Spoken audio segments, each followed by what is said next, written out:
cosseno de um arco.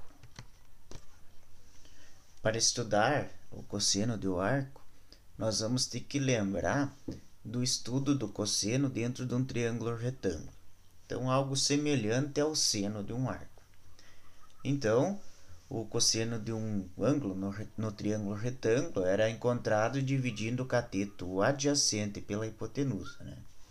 Então, no ciclo trigonométrico, nós construímos um triângulo retângulo, algo semelhante ao usado no seno. Tiramos esse triângulo retângulo para fora e fazemos o estudo. Então, nesse triângulo retângulo, para calcular o cosseno desse ângulo, eu vou pegar o cateto adjacente, que equivale a x, e vou dividir pela hipotenusa, que vale 1, que é a medida do raio dessa circunferência. Tá? Então, o cosseno do alfa vai ser x sobre 1, ou x dividido por 1 vai dar o próprio x. Então, o cosseno do ângulo alfa vai ser a base desse triângulo retângulo aqui formado. Então, toda vez que eu quero saber o arco, o cosseno de um arco, eu vou traçar o arco, vou traçar o ângulo, vou formar o arco e vou projetar esse valor sobre o eixo x, né? Ou simplesmente eu olho a base desse triângulo retângulo formado. Então, toda vez que eu pegar a base desse triângulo retângulo, que vai estar projetada ao eixo x, eu vejo o tamanho dessa base, e o tamanho dessa base vai corresponder ao cosseno desse ângulo. Então, a gente olha o tamanho dessa base sobre as abscissas, ou somente o eixo x do nosso ciclo trigonométrico. E a mesma coisa a gente pode fazer para os simétricos do alfa, né? Então, a gente calculou aqui no primeiro quadrante, mas se a gente pegar algo no segundo, no terceiro ou no quarto quadrante, a gente também vai pegar e vai montar um triângulo retângulo, e a medida da base, né, vai estar projetada sobre o eixo x, e a gente olha o tamanho dessa base, desse triângulo, e daí a gente vai saber o cosseno dele, tá? Então, podemos concluir que o cosseno de um arco sempre será projetado no eixo das abscissas. Sempre ele vai estar em cima do eixo das abscissas, né? Basta só olhar o tamanho dele. Então, simetria no estudo do cosseno, tá? Então, a gente faz o estudo no primeiro quadrante, foi o que a gente fez. Então, montou o triângulo retângulo. E a base desse triângulo é o que vai valer como o valor do cosseno desse ângulo. Se a gente vai procurar um arco no segundo quadrante, a gente vai montar o mesmo triângulo retângulo. E essa base aqui desse triângulo retângulo vai estar projetado sobre o eixo x. A gente vai olhar o tamanho dele e vai ser o valor do cosseno desse arco. Veja que se eu pegar um ângulo x e eu pegar um simétrico do ângulo x no segundo quadrante, eles vão ter o mesmo tamanho de base. A base desse triângulo é a mesma base desse aqui. Porém, no primeiro quadrante, a gente vai considerar com valor positivo, porque está na parte positiva do eixo x. No segundo quadrante, vamos considerar o valor, mas o valor negativo, porque está na parte negativa da abscissa. O mesmo vai valer para o terceiro quadrante, né, que nós vamos ter uma base negativa, e o quarto quadrante vai ter uma base positiva. Então, quando a gente estuda o cosseno, a gente vai ver que no primeiro quadrante vai ser um valor positivo, no segundo quadrante negativo, no terceiro quadrante negativo e no quarto quadrante positivo. Tá?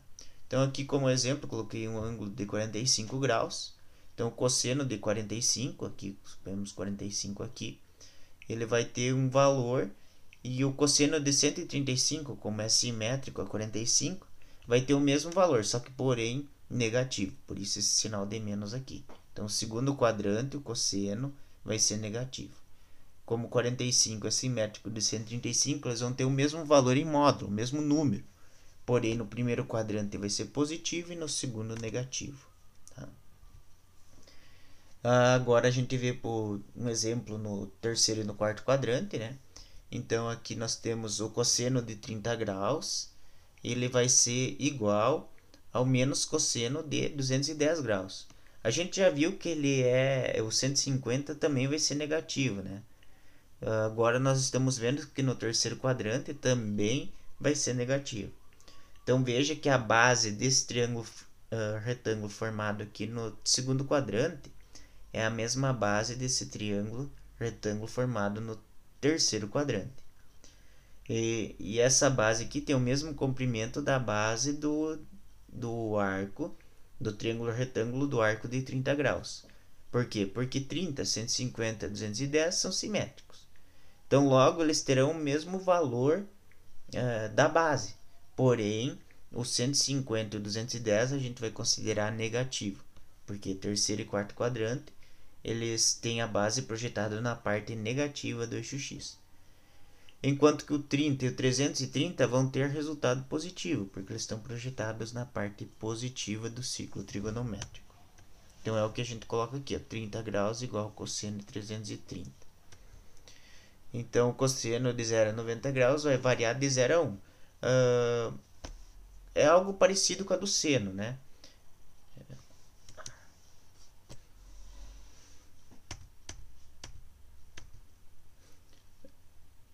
Só que no cosseno, esse valor de 0 a 90 vai variar de 0 a 1. Tá? Então, nós temos aqui de 0 a 90 graus, esse valor vai ser positivo. Então, ele vai variar de 0 a 1. De 90 a 270, então do segundo até o final do terceiro quadrante, ele vai variar de 0 a menos 1. Vai ser a parte negativa. Enquanto que de 270 a 360 vai variar de 0 a 1. Então, vai ser positivo, negativo, negativo, positivo, vai ter essa variação. Tá? Agora, alguns exercícios. Indique se o cosseno de 7 psestos é positivo ou negativo. Então, nós temos que ver se ele vai estar no primeiro, segundo, terceiro e quarto quadrante. Se estiver no primeiro e no quarto, é positivo. Se estiver no segundo ou no terceiro, vai ser negativo. Então, nós vamos transformar isso aqui em radianos para graus. Então, substituímos o π por 180.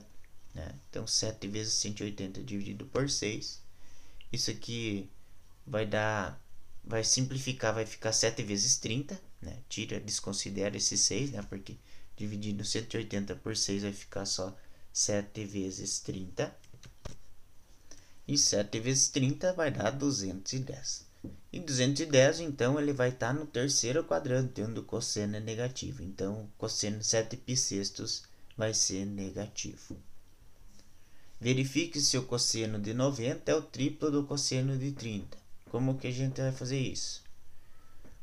O cosseno de 90 é igual a zero. Né? A gente olha no ciclo trigonométrico ali, a gente pode identificar que o cosseno de 90 é igual a zero. Mas o cosseno de 30 não é igual a zero, é igual a raiz de 3 sobre 2. Então, 3 vezes o cosseno de 30 vai ser 3 vezes esse valor aqui. Então, vai ser 3 raiz de 3 sobre 2. E não é igual ao cosseno de 90.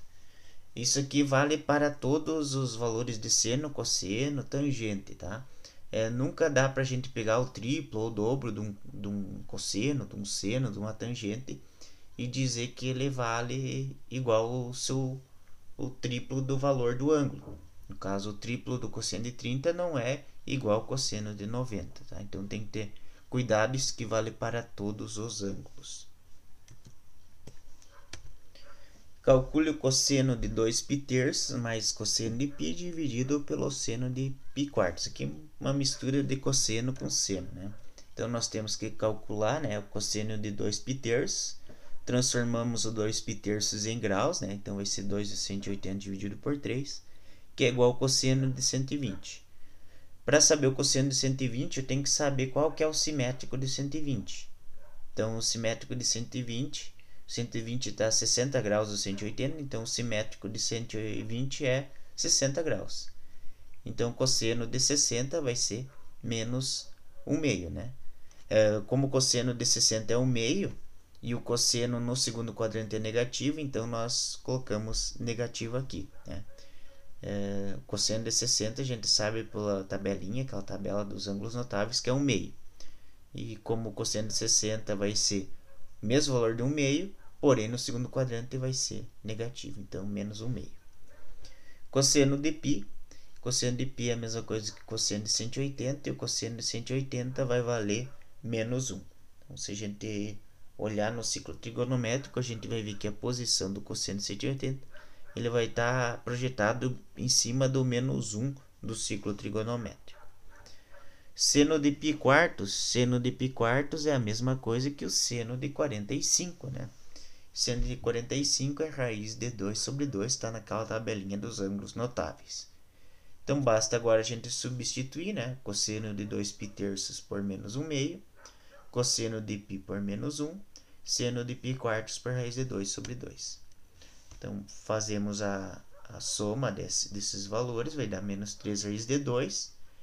E como tem o mesmo denominador, dá para cortar o 2, né? 2 daqui de cima e o 2 aqui de baixo. Vai ficar menos 3 raiz de 2. Não pode ficar raiz de 2 no denominador, então a gente faz a racionalização que vai chegar a menos 3 raiz de 2 sobre 2.